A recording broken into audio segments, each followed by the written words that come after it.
آمنوا واتقوا لفتحنا عليهم بركات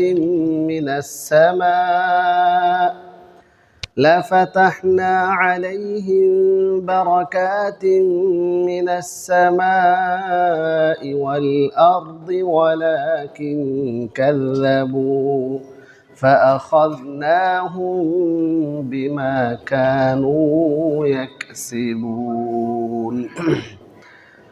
وقال النبي صلى الله عليه وسلم كل أمر ذي بال لم يبدأ ببسم الله فهو أبتر وأقطع وفي رواية شهر شعبان رمضان وشهر الله ورمضان شهر الله أو كما قال عليه الصلاة والسلام আমরা সকলে অন্তরের অন্তঃস্থল থেকে দুরূদ ইব্রাহিম পাঠ করি আল্লাহুম্মা সাল্লি আলা মুহাম্মাদ ওয়া আলা আলি মুহাম্মাদ কামা সাল্লাইতা আলা ইব্রাহিম ওয়া আলা আলি ইব্রাহিম إنك حميد مجيد اللهم بارك على محمد وعلى آل محمد كما باركت على إبراهيم وعلى آل إبراهيم إنك حميد مجيد আলহামদুলিল্লাহ আল্লাহ তাআলার অশেষ মেহেরবানি যে আল্লাহ পাক রব্বুল আলামিন আমাদেরকে পবিত্র জুমার দিনে এই মুহূর্তে আল্লাহ তাআলার মহান বড় এক হুকুম জুমার নামাজ আদায় করার জন্য মসজিদে আসার তৌফিক দান করেছেন এজন্য আমরা সকলে দিল থেকে শুকরিয়া আদায় করি আলহামদুলিল্লাহ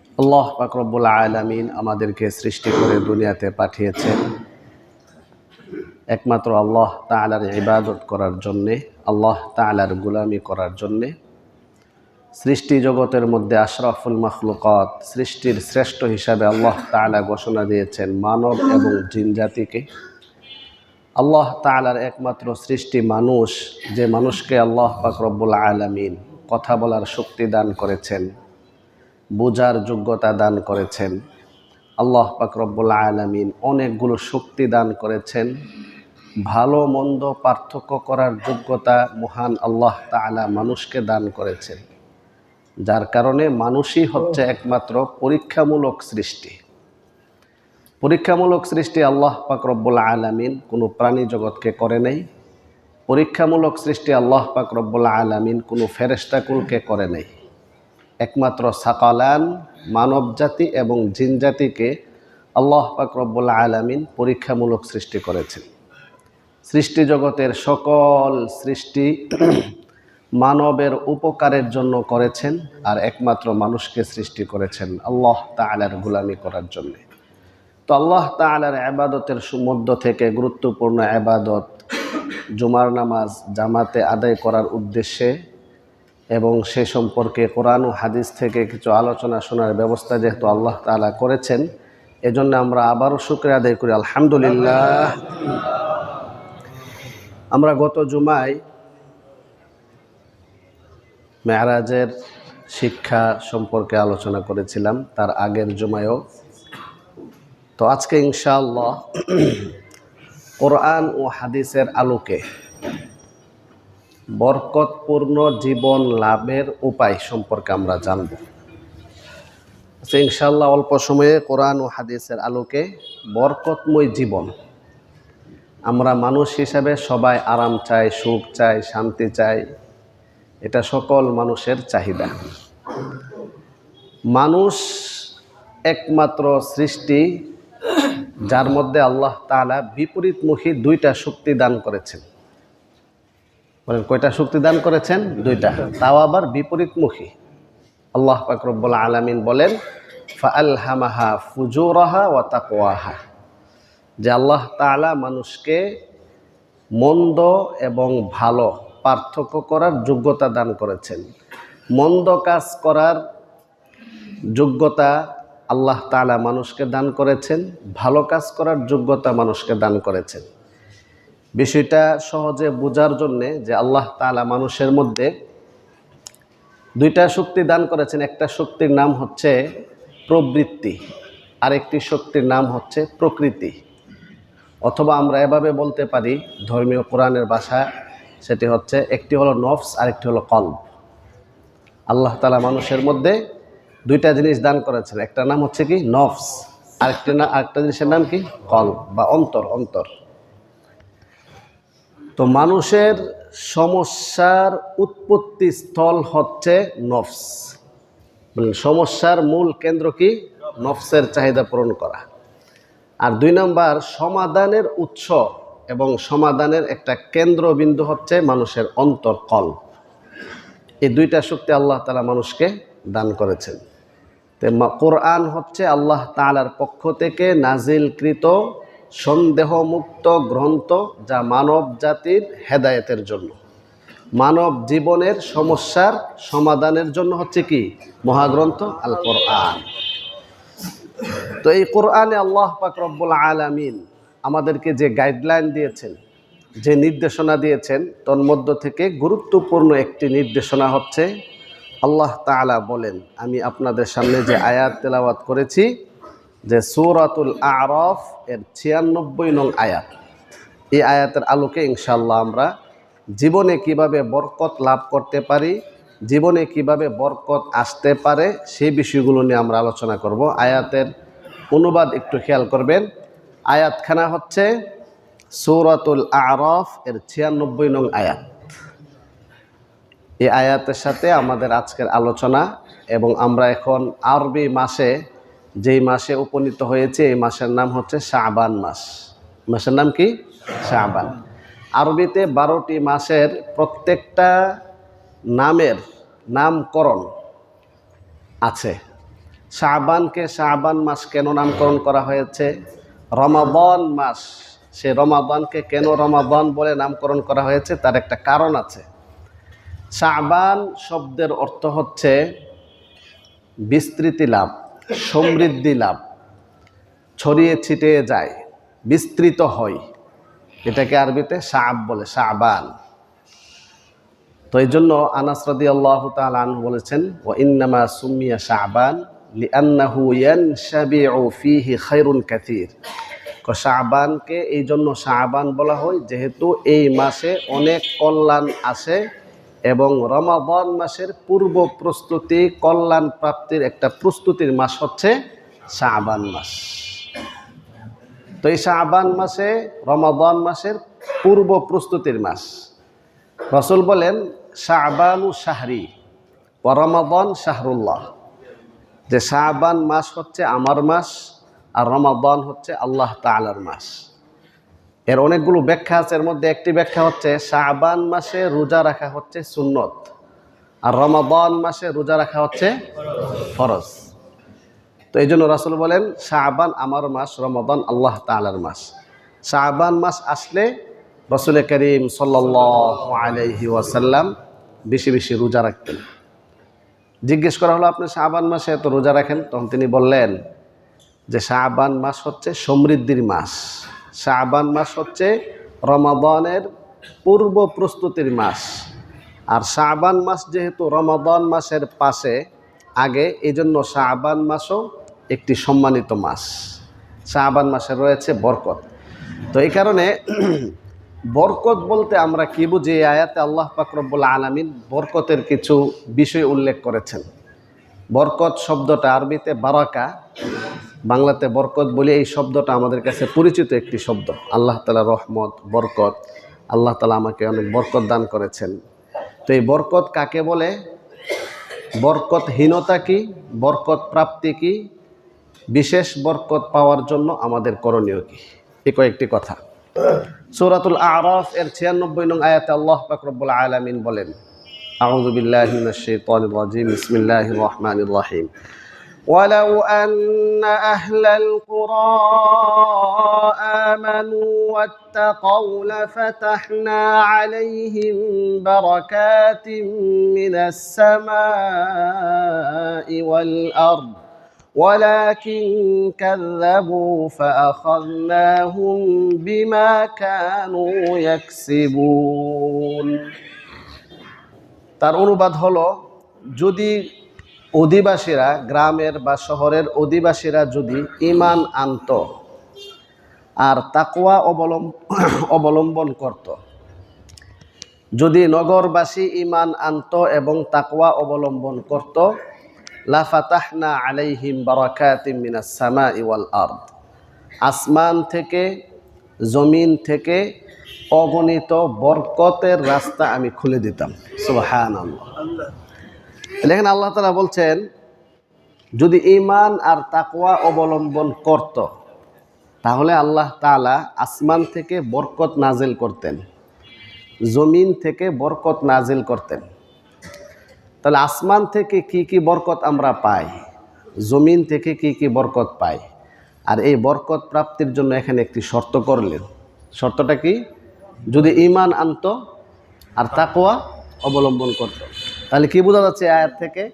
যে বরকত পাওয়ার জন্য কি লাগবে? ঈমান লাগবে এবং তাকওয়া লাগবে। বরকত শব্দের অর্থ হচ্ছে, বরকত মানে হচ্ছে সুবুতুল খাইরিল ইলাহি ফিশ শাই, কোনো একটা বিষয় বা জিনিস, বস্তুর মধ্যে আল্লাহ প্রদত্ত কল্যাণ নিহিত থাকা। তো আল্লাহ প্রদত্ত কল্যাণকে বরকত বলে। বলেন, বরকত কাকে বলে? আল্লাহ প্রদত্ত কল্যাণ। আল্লাহ প্রদত্ত কল্যাণকে কি বলে? বরকত বলে। কল্যাণ প্রাপ্তি, কল্যাণের স্থিতিশীলতা, স্থায়িত্ব, সেটাই হচ্ছে মূলত বরকত। বরকত বিভিন্নভাবে হয়। কোনো একটা বস্তুর গঠনমূলক ব্যবহার সমান সমান বরকত। আল্লাহ তাআলার পক্ষ থেকে প্রাপ্ত রিজিক, খাদ্য, সেটার যেই খাদ্যের যেই বৈশিষ্ট্য, ওই বৈশিষ্ট্য যদি ওই মানুষ প্রাপ্ত হয় তাহলে বরকত হয়েছে। খাবারের মধ্যে আল্লাহ তাআলা যেই বৈশিষ্ট্য দিয়েছেন, সেই বৈশিষ্ট্য যদি সে অপ্রাপ্ত হয়, সে না পায়, তাহলে এটা বরকতহীনতা। কথা বুঝতে পারছেন নি? ধরেন দুধ আল্লাহ পাক রব্বুল আলামিন বিভিন্ন প্রক্রিয়া আমাদের কাছে দুধ পৌঁছেছেন আমাদের রিজিক হিসাবে। দুধ খাইলে যদি সেই পুষ্টিটা শরীরের মধ্যে কাজ করে তাহলে বরকত হয়েছে। কিন্তু দুধ পান করলো, পুষ্টিকর হইল না, তাহলে কি বরকত হইল? কল্যাণটা সে পায় নাই। এরকম প্রতিটা খাবারে, প্রতিটা বস্তু, প্রতিটা কার্যক্রমের মধ্যে যেই লক্ষ্য উদ্দেশ্য, ওইটা প্রাপ্তি হচ্ছে মূলত বরকত। বিবাহের উদ্দেশ্য হচ্ছে পাপাচার, বেবিচার থেকে, জিনা বিবেচার থেকে বেঁচে থাকা। এটা হচ্ছে বিবাহের আল্লাহ তাআলার পক্ষ থেকে একটি লক্ষ্য উদ্দেশ্য স্থির করা হয়েছে। এখন বিবাহের মাধ্যমে যে ব্যক্তি তার দৃষ্টিশক্তির হেফাজত করতে পারে, লজ্জাস্থানের হেফাজত করতে পারে, সে শান্তি পায়, প্রশান্তি অর্জন করতে পারে, তাহলে ওই বিবাহে তার জন্য বরকত হয়েছে। দাম্পত্য জীবন সুখময় হয়েছে, দাম্পত্য জীবন বরকতপূর্ণ হয়েছে। এখন বিবাহ করার পরেও যদি সে গুনাহে লিপ্ত থাকে, পরকীয়ায় লিপ্ত থাকে, বেবিচারে লিপ্ত থাকে, তাহলে তার বিবাহের মধ্যে কি বরকত হলো না? হলো না? বরকত হয় নাই। তাহলে বিবাহের লক্ষ্য যেটা ছিল সেটা যদি সে পায় তাহলে বরকত হয়েছে। যদি ওই বিবাহের লক্ষ্য উদ্দেশ্য বিবর্জিত হয়, সেটা অর্জন করতে না পারে, তাহলে বরকতহীনতাই ভুগতেছে। তো এই জন্য এটা হচ্ছে একটি বরকতের একটি অর্থ। আমরা এখন ধারাবাহিকভাবে এই বরকত প্রাপ্তির, আমি কোরআন ও হাদিস থেকে বাছাই করে প্রায় 15টি আমাল লিপিবদ্ধ করেছি। সবগুলো অল্প সময়ে বলে শেষ করা যাবে কিনা জানি না। আমরা ধারাবাহিকভাবে শুনতে থাকি। প্রত্যেকেই আমলের নিয়তে শুনব যে আমি চাই আমার জীবনে বরকত আসুক, আমি চাই আমার সময়ের মধ্যে বরকত হোক, আমি চাই আমার রিজিকের মধ্যে বরকত হোক, আমি চাই আমার কর্মজীবনের প্রতিটা ক্ষেত্রে আল্লাহ তাআলার পক্ষ থেকে বিশেষ রহমত বরকত পাই। এটা আমরা সবাই চাই না? সবাই চাই।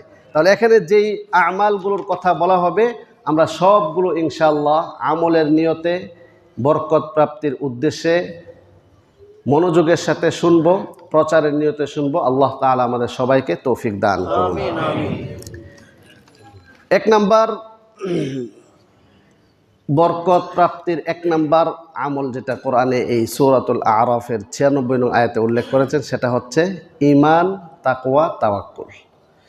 তাওয়াক্কুলের কথাটা অন্য আয়াতের মধ্যে আসছে। তো ঈমান তো হচ্ছে বিশ্বাস। ঈমান সম্পর্কে আমরা বিস্তারিত অনেক সময় আলোচনা শুনেছি। আল্লাহ তাআলাকে আমরা বিশ্বাস করি, আল্লাহ তাআলার পক্ষ থেকে সব কিছু হয়, আল্লাহ তাআলা আমাদেরকে সৃষ্টি করেছেন, আল্লাহ তাআলা আমাদের রিজিকের ব্যবস্থা করেন, আল্লাহ তাআলা আমাদেরকে জীবন দিয়েছেন, আল্লাহ তাআলাই আমাদেরকে মরণ দিবেন, আবার আমাদেরকে ফিরে যেতে হবে কার কাছে বলেন? আল্লাহ তাআলার কাছে। ইন্না লিল্লাহি ওয়া ইন্না ইলাইহি রাজিউন। নিশ্চয়ই আমরা সবাই আল্লাহ তাআলার কাছেই ফিরে যাব। অতএব আল্লাহ তাআলাকে ভয় করতে হবে। যেহেতু আল্লাহ তাআলার কাছে ফিরে যেতে হবে, যেহেতু আল্লাহ তাআলার সামনে আবারও দাঁড়াতে হবে, আমাকে জবাবদিহি করতে হবে, অতএব ভয় কাকে করতে হবে? আল্লাহ তাআলাকে করতে হবে। যদি ঈমান আর তাকওয়া থাকে তাহলে আল্লাহ পাক রব্বুল আলামিন আসমান থেকে বরকত নাজিল করবেন, জমিন থেকে আল্লাহ তাআলা বরকত নাজিল করবেন। বারাকাতিম মিনাস সামা, আসমানের বরকতসমূহ এক, আল্লাহ তাআলার সাহায্য প্রাপ্তি। ২ নাম্বার আল্লাহ তাআলার রহমত অনুগ্রহ প্রাপ্তি। ৩ নাম্বার বৃষ্টি আল্লাহ তাআলার একটি বরকত। আবহাওয়া সুন্দর আবহাওয়া বায়ু সেটা আল্লাহ তাআলার পক্ষ থেকে বরকত। দোয়া কবুল হওয়া সেটা আল্লাহ তাআলার পক্ষ থেকে বরকত। পরিবেশ পবিত্র হওয়া, আবহাওয়া অনুকূলে থাকা সেটাও আল্লাহ তাআলার পক্ষ থেকে বরকত। তাফসীরে কিতাবে এগুলো লিখেছেন। বারাকাতিম মিনাল আরদ, জমিন থেকে আল্লাহ তাআলার বরকত কল্যাণ হচ্ছে উদ্ভিদ ফসলাদি ভালো হওয়া, এটা আল্লাহ তাআলার পক্ষ থেকে জমিন থেকে বরকত। ফল ফ্রুট ভালো হওয়া, ব্যবসা বাণিজ্য ভালো হওয়া সেটা আল্লাহ তাআলার পক্ষ থেকে বরকত। খনিজ সম্পদ প্রাপ্ত হওয়া সেটা আল্লাহ তাআলার পক্ষ থেকে বরকত।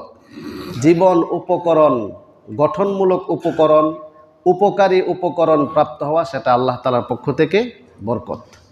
আল্লাহ পাক রব্বুল আলামিন কোরআনে কারীমের অন্য আয়াতে বলেন, ওয়ামান ইয়াতাওয়াক্কাল আলাল্লাহ ফাহুয়া হাসবুহ।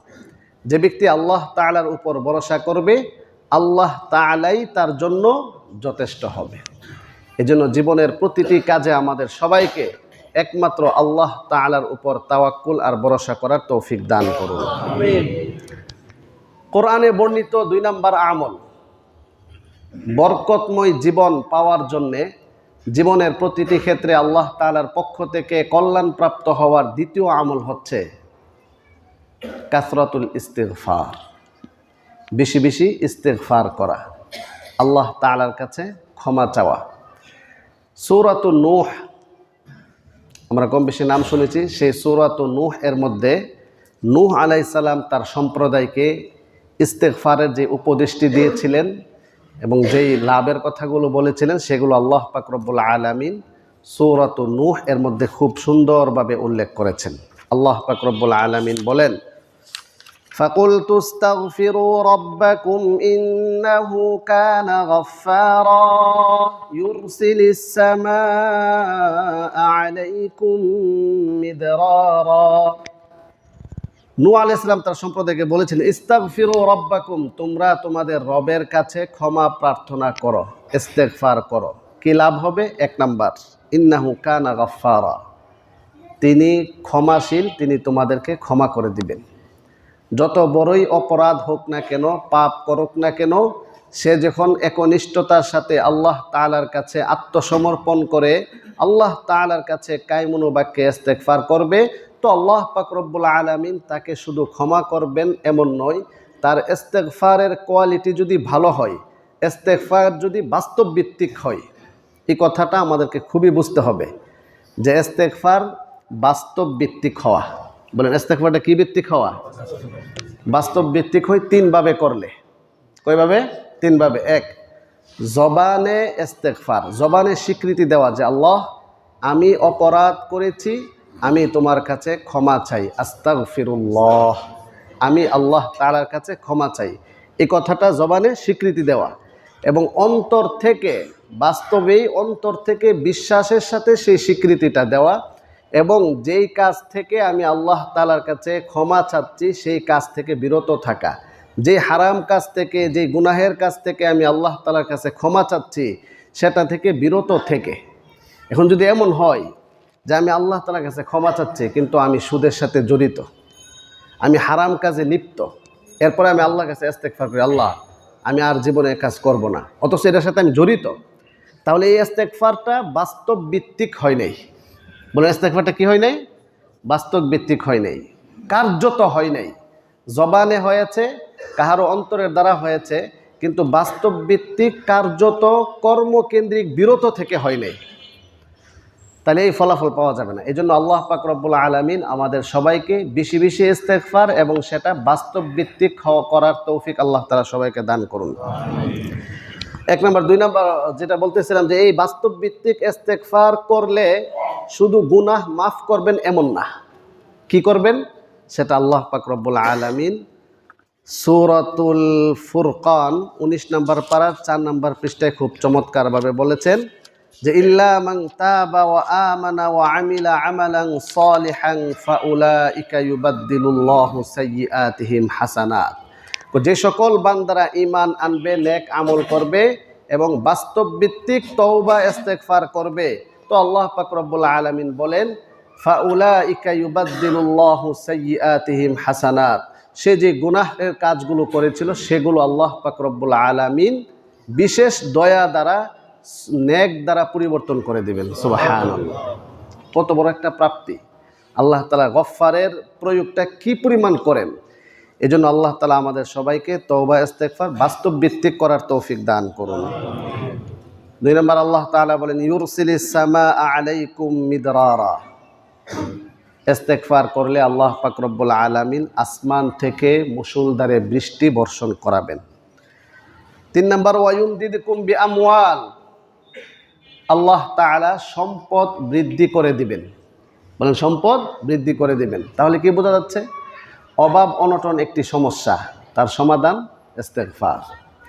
সন্তান হচ্ছে না, বহু তদবির চেষ্টা চলছে, সন্তান হচ্ছে না, ইস্তেগফার তার সমাধান। ওয়া বানিনা, আল্লাহ পাক রব্বুল আলামিন সন্তান দান করবেন। ওয়া ইয়াজআল লাকুম জান্নাত, এবং তার জন্য আল্লাহ তাআলা বিশেষ জান্নাতের ব্যবস্থা করবেন, উদ্যানের ব্যবস্থা করবেন, বাগানের ব্যবস্থা করবেন।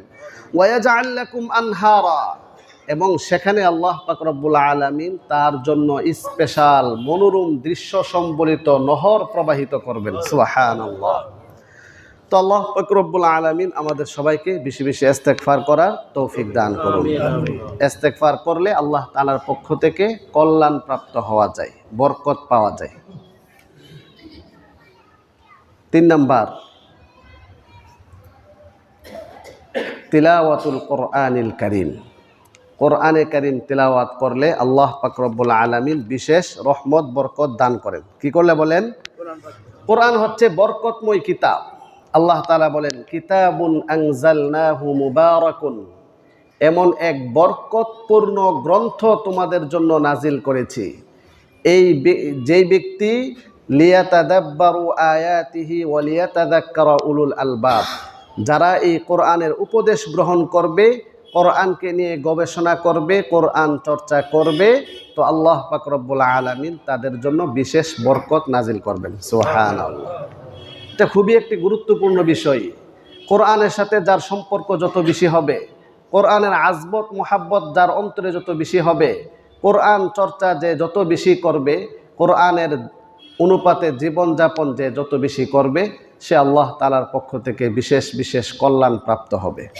এজন্য আমাদের সবাইকে কোরআনে কারীম বেশি বেশি তেলাওয়াত করা, কোরআনের আজমত, কোরআনের মুহাব্বত, কোরআন অনুপাতে জীবনযাপন, কোরআন নিয়ে গবেষণা, কোরআন বিশেষভাবে কোরআন তেলাওয়াত করা। সামনে রমাদান মাস আসতেছে, রমাদান মাসের বিশেষ পূর্ব প্রস্তুতি, এটাও একটা কোরআন শিক্ষা করে কোরআন তিলাওয়াতের যোগ্যতা অর্জন করা। আল্লাহ তাআলা আমাদের সবাইকে তৌফিক দান করুন। তাহলে এটা কয় নাম্বার আমল হলো? 3 নাম্বার। আল্লাহ তাআলার পক্ষ থেকে কল্যাণ প্রাপ্তির আরেকটি বিশেষ আমল, সেটি হচ্ছে খিদমাতুল ওয়ালিদাইন, মাতা পিতার সেবা করা। কি করা বলেন? মাতা পিতার সেবা করলে বরকত দান করবেন কে? আল্লাহ তাআলা। যে জীবনে সুখ চায়, জীবনে শান্তি চায়, ইহকালীন শান্তি চায়, ইহকালীন বিভিন্ন আশা পূরণ করতে চায়, পরকালীন শান্তি চায়, তার জন্য আবশ্যক হচ্ছে পিতামাতার সেবা করা, পিতামাতার সাথে সদ্ব্যবহার, সদাচরণ এবং সেবা করা, যেটাকে হাদিসে খিদমাতুন বলা হয়েছে। তো পিতামাতার সাথে সদ্ব্যবহার, পিতামাতার হক আদায় করা, পিতামাতাকে শ্রদ্ধার সাথে, সম্মানের সাথে এবং পিতামাতাকে প্রাধান্য দেওয়া, পিতামাতার শারীরিক মানসিক সেবায় নিয়োজিত থাকা, এ ব্যাপারে অনেক ঘটনা, আয়াত, হাদিস রয়েছে। এবং আল্লাহ পাক রব্বুল আলামিন যতগুলো নির্দেশনা, আদেশ কোরআনে কারিমে দিয়েছেন, একটি মাত্র নির্দেশনা যেখানে আল্লাহ তাআলা এমন এক কঠিন শব্দ ব্যবহার করেছেন যা অন্য কোথাও ব্যবহার করে নাই। আল্লাহ তাআলা কোরআনে কারিমের 7 জায়গায় বলেছেন, ওয়া ওয়াসাইনাল ইনসানা বিওয়ালিদাইহি ইহসানা। আমি মানুষকে জোরালো নির্দেশ প্রদান করছি, মানুষ যেন তার পিতামাতার সাথে সদাচরণ করে। দেন এই শব্দটা জোরালো নির্দেশ, নরমাল নির্দেশ না, জোরালো নির্দেশ। আরেকটি তথ্য হচ্ছে কোরআনে কারিমের অনেক জায়গায় যেখানে আল্লাহ পাক রব্বুল আলামিন এই আদেশ করেছেন বা এই নির্দেশনা দিয়েছেন যে লা তুশরিক বিল্লাহ, তুমি আল্লাহ তাআলার সাথে শিরিক করবে না। কোরআনে কারিমের অধিকাংশ জায়গায় যেখানে আল্লাহ তাআলার সাথে শিরিক না করার বিষয়টি এনেছেন, এরপরে এনেছেন তোমরা পিতামাতার সাথে সদাচরণ করো। তার মানে দেখেন পিতামাতার সাথে সদাচরণের বিষয়টি কি পরিমাণ গুরুত্ব দেওয়া হয়েছে কোরআন হাদিসে।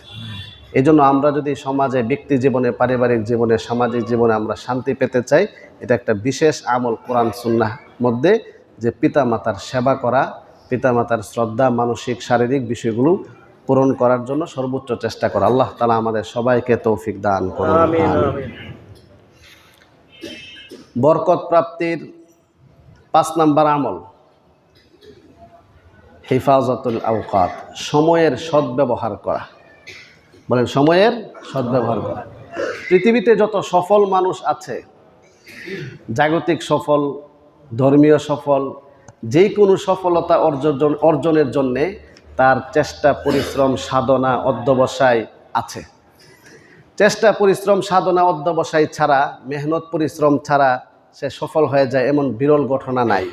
এই জন্য কোরআনে কারিমে সময়ের সদ্ব্যবহারের বিষয়টি খুবই গুরুত্ব দেওয়া হয়েছে।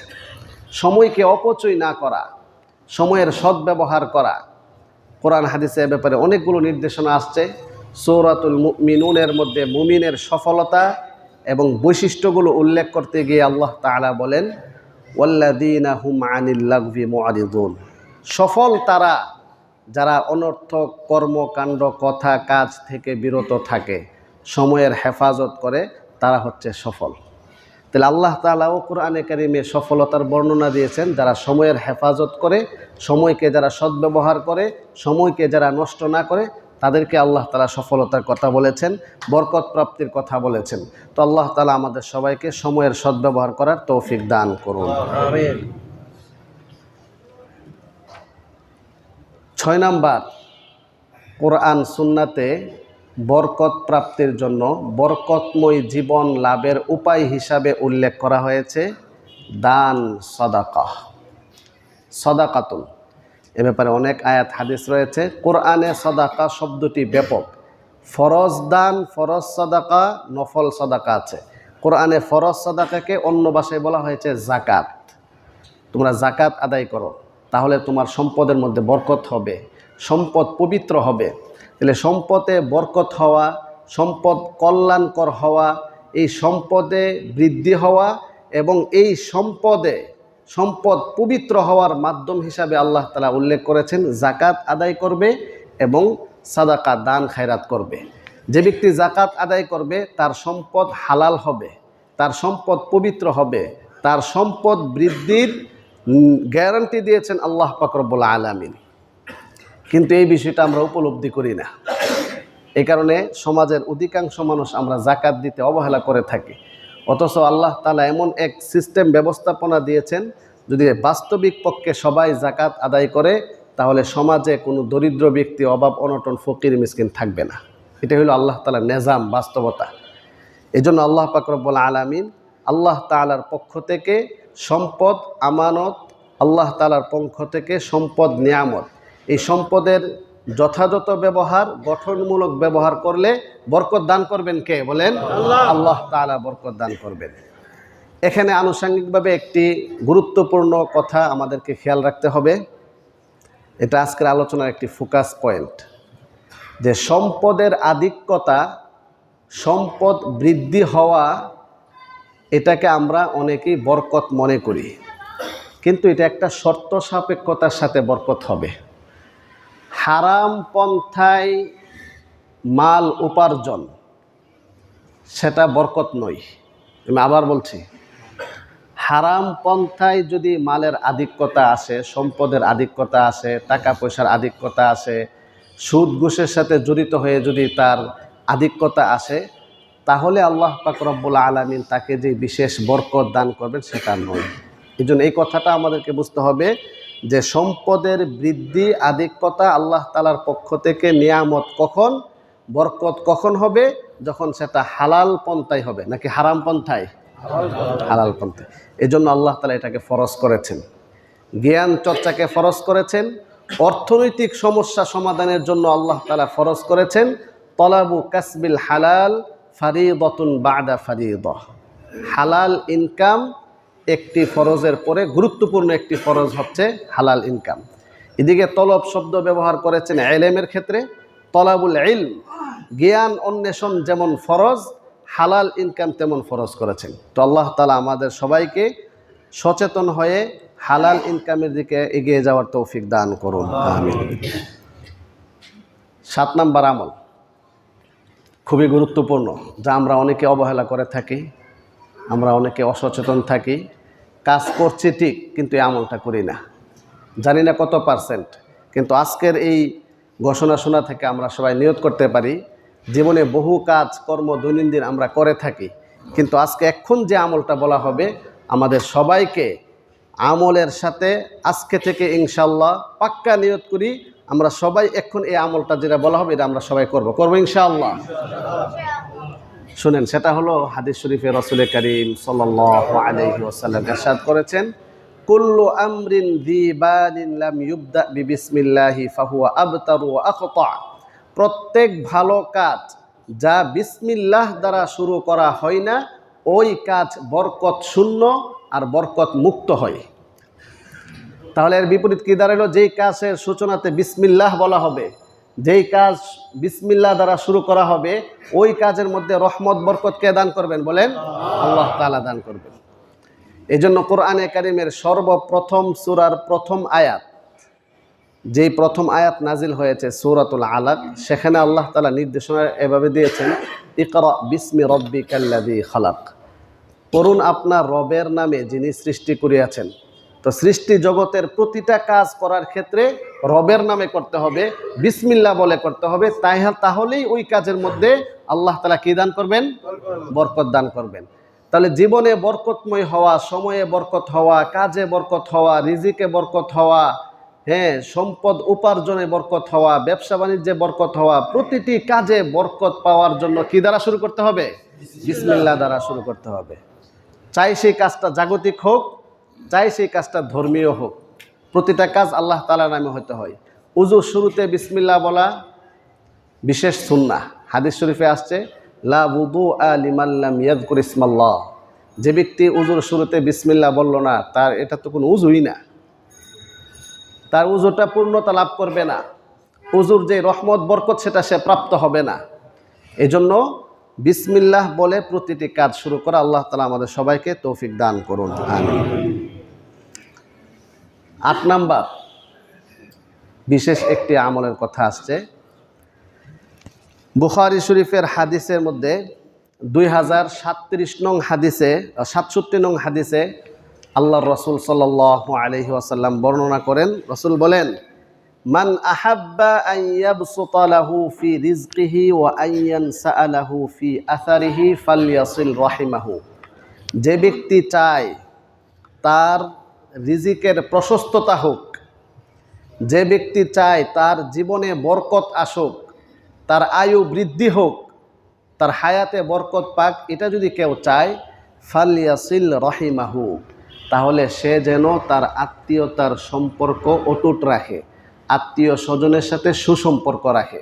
তাহলে এই হাদিস থেকে আমরা বুঝতে পারলাম আত্মীয়তার সম্পর্ক অটুট রাখা, আত্মীয়দের সাথে সদাচরণ করা, আত্মীয়তার সাথে সুসম্পর্ক জীবনে বরকত প্রাপ্তি, আয়ুতে বরকত প্রাপ্তি, রিজিকে বরকত প্রাপ্তির বিশেষ মাধ্যম। তাহলে এর বিপরীতে কি দাঁড়ালো? যদি এই কাজটা না হয়, আত্মীয়তার সম্পর্ক কেউ ছিন্ন করে, তাহলে তার জীবনে বরকত চলে যাবে, জীবনে অশান্তি আসবে। অশান্তি থেকে বাঁচতে হলে, জীবনের অনেক সমস্যা থেকে বাঁচতে হলে আত্মীয়তার সম্পর্ক সেলাই রেহিমি গুরুত্বপূর্ণ একটি কোরআন সুন্নাহর নির্দেশনা। এ ব্যাপারে অনেকগুলো হাদিস আমরা প্রায় সময় শুনে থাকি এবং প্রায় সময় মাগরিবের সময় হাদিসগুলো শোনানো হয়। যেমন ছোট্ট এক হাদিসে রয়েছে, লা ইয়াদখুলুল জান্নাতা কাতিউন, আত্মীয়তার সম্পর্ক ছিন্নকারী জান্নাতে প্রবেশ করবে না। বলেন নাউযুবিল্লাহি মিন যালিক। তাহলে আল্লাহ পাক রব্বুল আলামিন আমাদের সবাইকে আত্মীয়তার সম্পর্ক অটুট রাখার তৌফিক দান করুন। 9 নম্বর গুরুত্বপূর্ণ একটি আমল জীবনে বরকত পাওয়ার জন্য, আদামুন নাউম ফিল বুকুর, সকালবেলা ফজরের পরে না ঘুমানো। কি বললাম? সকালবেলা ফজরের পরে না ঘুমানো। এখন যিনি ফজরের আগে থেকে ঘুমাইতে ঘুমাইতে ফজরের সময় উঠেই নাই, তাহলে তার কি হইল? সে তো এমন না যে সজাগ হয়ে ঘুমাইছে, সে তো ঘুম লম্বা করতে করতে সকাল 8টা 9টা 10টা দিয়ে ঘুম থেকে উঠলো।